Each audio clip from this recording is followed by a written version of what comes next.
The minigame Midnight Motorist stands as one of the most cryptic and debated narrative fragments in Five Nights at Freddy's, largely because it presents a grounded, almost mundane scene that nevertheless feels saturated with menace and implication. On the surface, it depicts a late-night drive through a dark, rainy town, a visit to a bar, and a tense return to a small house at the edge of the woods.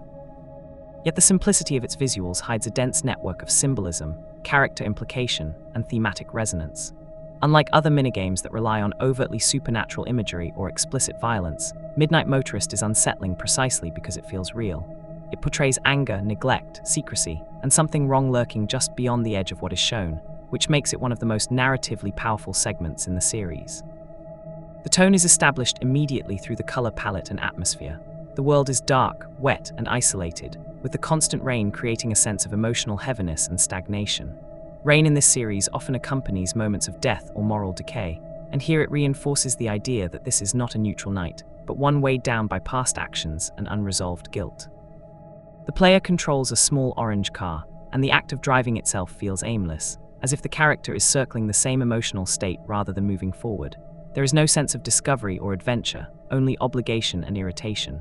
This framing suggests that the character we control is trapped in a cycle, returning to the same places and behaviors despite their consequences. The visit to the bar, labeled JR's, is one of the most revealing moments in the minigame.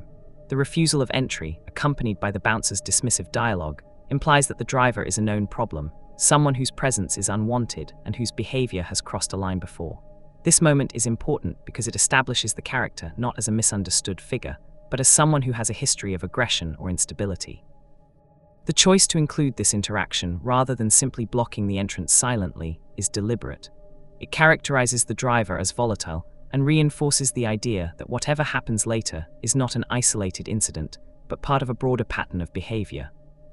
When the character returns home, the tone shifts from public rejection to private hostility. The house is small and sparsely detailed, reinforcing a sense of emotional emptiness. Inside, another figure warns the driver not to disturb him, suggesting fear, resignation, or learned helplessness. This line implies a household dynamic defined by tension and possibly abuse, where one person's anger dictates the behavior of everyone else. The locked bedroom door becomes a powerful symbol here.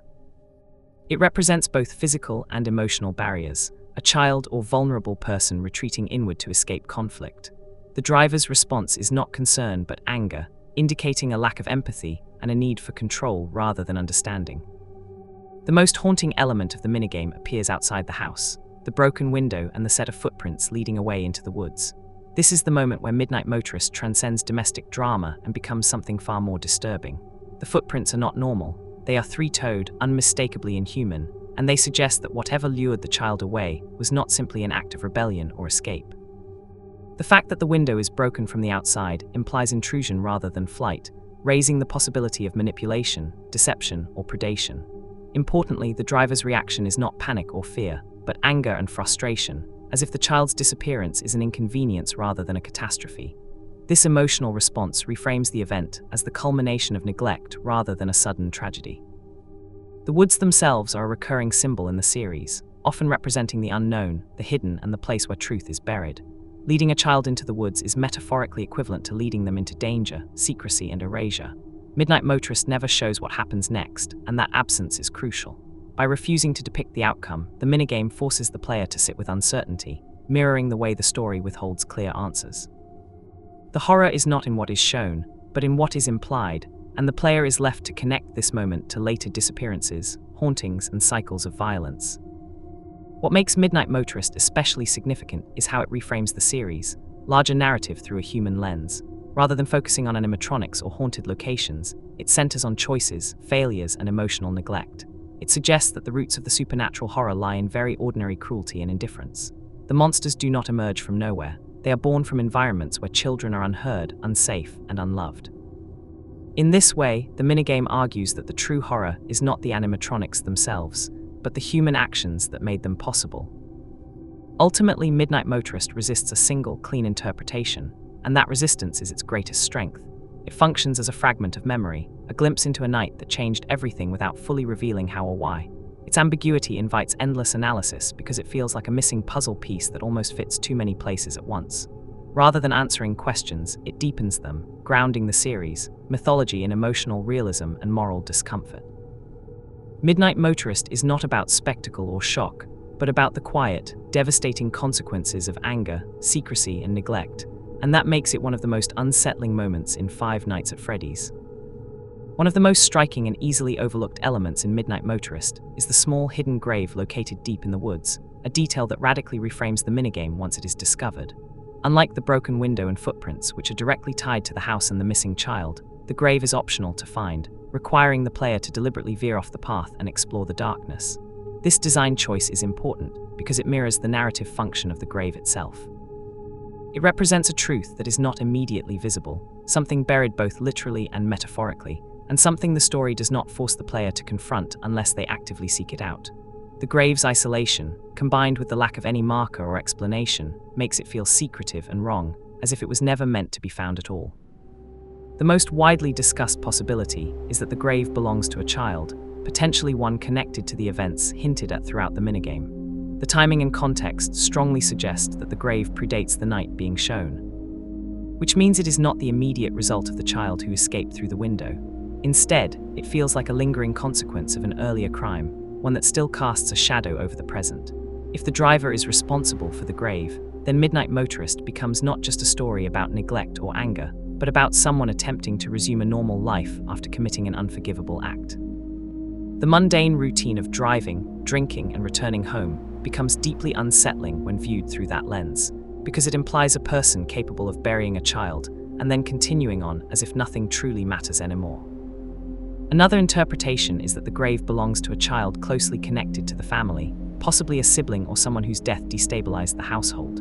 In this reading, the locked bedroom, the warning not to disturb him, and the aggressive tone of the driver all stem from unresolved grief that has curdled into resentment.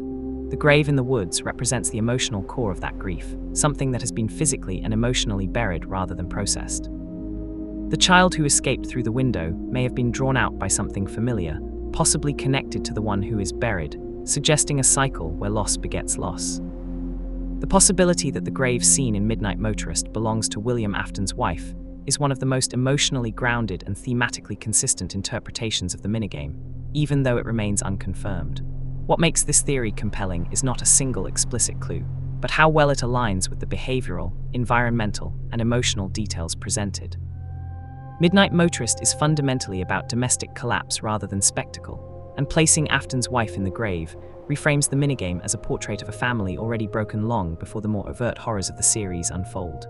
The grave would then not represent a mystery victim in the traditional sense, but the silent origin point of a household defined by grief, resentment, and emotional decay. If the grave belongs to Afton's wife, it immediately contextualizes the driver's behavior. The aggression, irritability, and emotional distance displayed throughout the minigame read less like random cruelty and more like unresolved grief twisted into anger. His rejection from JR's suggests a pattern of destructive coping, possibly drinking, which is a common narrative shorthand for a character spiraling after loss. The rain-soaked drive, the isolation of the house, and the absence of warmth inside all reinforce the idea of a man who has lost the stabilizing presence in his life and has responded by becoming controlling and volatile. Rather than mourning in a healthy way, he externalizes his pain onto the remaining members of his family, particularly the child who locks himself away. The presence of another adult figure inside the house, often interpreted as a relative or caretaker, strengthens this reading. Their fearful warning not to provoke the driver suggests a household that has adapted to his rage rather than challenged it. If Afton's wife has already died, this figure may be attempting to preserve what little stability remains, acting as a buffer between an emotionally dangerous parent and a vulnerable child. This dynamic makes far more sense in a home where the primary emotional anchor is gone. The locked bedroom door then becomes more than defiance, it becomes self-preservation. The child is not merely disobedient, but actively trying to protect himself from a parent who no longer feels safe. The grave's location outside the house is also significant. It is not placed in a cemetery or public space, but in isolation, mirroring how grief is handled in this family. The loss is not processed openly or communally, it is buried, both literally and emotionally. This reinforces the theme of suppression that runs throughout the series, where painful truths are hidden rather than confronted. If the grave belongs to Afton's wife, it symbolizes the emotional void at the center of the household, a wound that never healed and instead festered. The driver's refusal to acknowledge the child's disappearance with fear or urgency echoes this pattern. Loss has become normalized, something to be endured rather than mourned. This interpretation also deepens the significance of the child being lured away into the woods. If the mother is already gone, the child's escape is not just physical but emotional. He is leaving a house that no longer represents safety or love. The outside force that draws him away, whether interpreted literally or symbolically, exploits this vulnerability. The series repeatedly emphasizes that children who are neglected or emotionally isolated are the ones most at risk, and Midnight Motorist shows the conditions that make such tragedy possible. The grave, in this sense, marks the moment when protection vanished from the household, long before the child ever disappeared.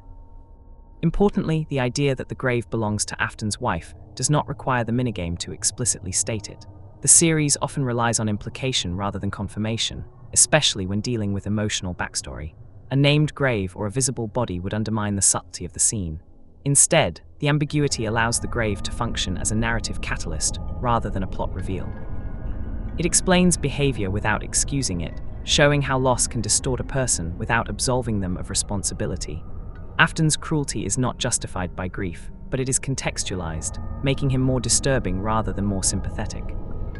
Ultimately, interpreting the grave as William Afton's wife transforms Midnight Motorist from a cryptic side story into a foundational tragedy. It becomes the moment where the family begins to rot from the inside, setting the stage for everything that follows. The minigame is no longer just about a child leaving home or a man losing control. It is about what happens when love disappears and is replaced by silence, anger, and neglect. In that light, the grave is not just a burial site, but the emotional epicenter of the series, the place where the cycle of suffering quietly begins.